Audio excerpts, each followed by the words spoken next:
The storm is a Category 1 hurricane just off the Yucatan Peninsula. As it moves towards the Big Bend and Panhandle of Florida, and then quickly move up into the Atlanta area and then off on Friday. With that, it is a fast-moving storm, which in a way is good. That means the overall duration will be less for our area. However, because it is fast-moving, the wind impacts, it doesn't have a chance to weaken. So those wind impacts will be greater. Right now, we're looking at a possibility of 8 to 10 inches of rain in the metro through Friday.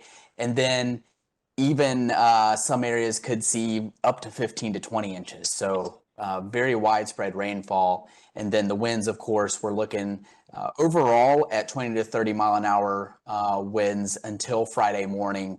And early Friday morning as the storm moves through, we're looking at winds possibly around 50 miles an hour and gusting up to 70 miles an hour. Of course, that will depend greatly on exactly where it goes, but that is what the forecast is currently. We're looking at potential flooding as well as some wind damages. We're encouraging residents to clear out debris from storm drains and some drainage areas. That will help a little bit. Cleaning out the gutters of leaves and other areas. Bringing in those loose items on your patio, make sure so they won't fly away and you lose some of those.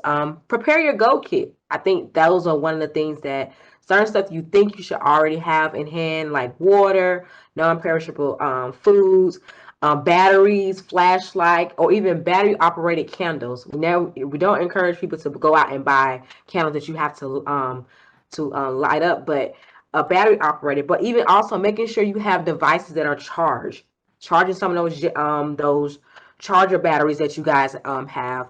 Coolers and ice, in case you have that capability of you don't want your food to go to waste. Having some coolers and having ice on hand, or even freezing some water in case you have the possibility of your power going out, that you don't have any running water that can throw out as well.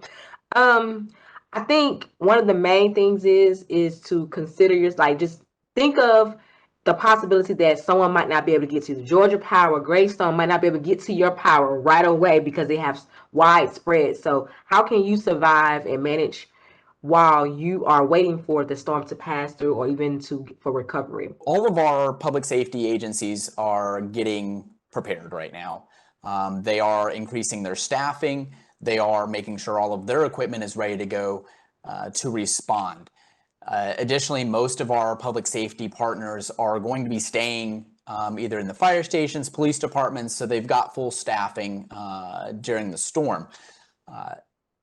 Now, during the most intense part of the storm, there may be a stretch on public safety. They may not be able to immediately respond, and especially if we have widespread trees down, widespread power lines down, that slows the response significantly. So we encourage residents to be prepared. Think about the things that you're going to need to sustain yourself, your family, just in case emergency services can't get to you due to those restrictions.